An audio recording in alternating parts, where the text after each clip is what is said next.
చిత్తు కింద అక్కడి నుంచి ఎక్కాలి. ఇక్కడ లిఫ్ట్ ఉంది. ఇది 10th అపార్ట్మెంట్స్. ఇక ఇప్పుడు చూసే ఫ్లాట్ ఇది. ఎంట్రన్స్. ఇది ఫస్ట్ డ్రాయింగ్ సెక్షన్ అనుకో. కింద ప్రాపర్ పెద్ద స్క్వేర్ టైల్స్ వేసాడు. ఇది ఓపెనింగ్ టు డైనింగ్ హాల్ అనుకో. ఇది డ్రాయింగ్ రూమ్ కంటే డైనింగ్ హాల్ పెద్దగా ఉంది.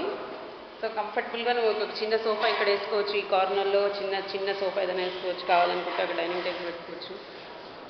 ఇది వాషింగ్ ఏరియా. ఇది మెయిన్ బాత్రూమ్.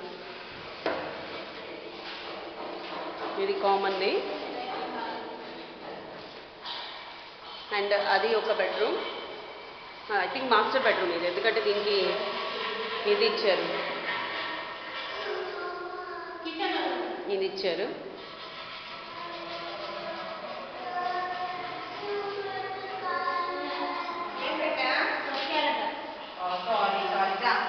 నెక్స్ట్ ఇది కిచెన్ క్వైట్ స్పేషియస్గా అనిపించింది మాకైతే.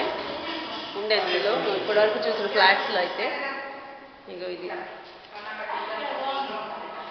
ఓకే. ఇదంతా కిచెన్.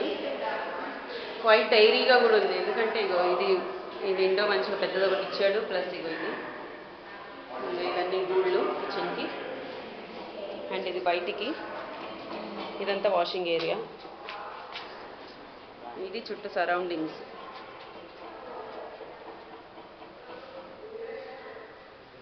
అండ్ ఇగో ఇది ప్రస్తుతం బయట ఉండే కాంపౌండ్ వాల్ అంతా ఈ ఫ్లాట్స్కి సంబంధించిన కాంపౌండ్ వాళ్ళు. ఆ కింద గ్రౌండ్ ఫ్లోర్ ఒకటి, ప్లస్ ఇప్పుడు కుక్క పడుకుంది కదా, విచ్ ఇస్ అది ఫస్ట్ ఫ్లోర్. ఆ ఫస్ట్ ఫ్లోర్ కూడా పార్కింగ్కి చాలా ఇచ్చాడు. కొన్ని ఫ్లాట్సే కట్టాడు ఫస్ట్ ఫ్లోర్లో. బట్ పార్కింగ్ కొంచెం మన యూకే స్టైల్లో పార్కింగ్ అనమాట. పైకి వచ్చి పార్కింగ్ చేసుకోవచ్చు నువ్వు. ఆ ఎక్స్ట్రా బిట్ ఏదైతే ఉందో అది ఫ్లాట్స్ వాళ్ళకి పిల్లల కోసం ప్లే గ్రౌండ్ అంట అది. సో ఇక్కడ వస్తే బాగుంది. ఏం కాదు, బాగుంది, కరెక్ట్గా. ఇది సెకండ్ బెడ్రూమ్.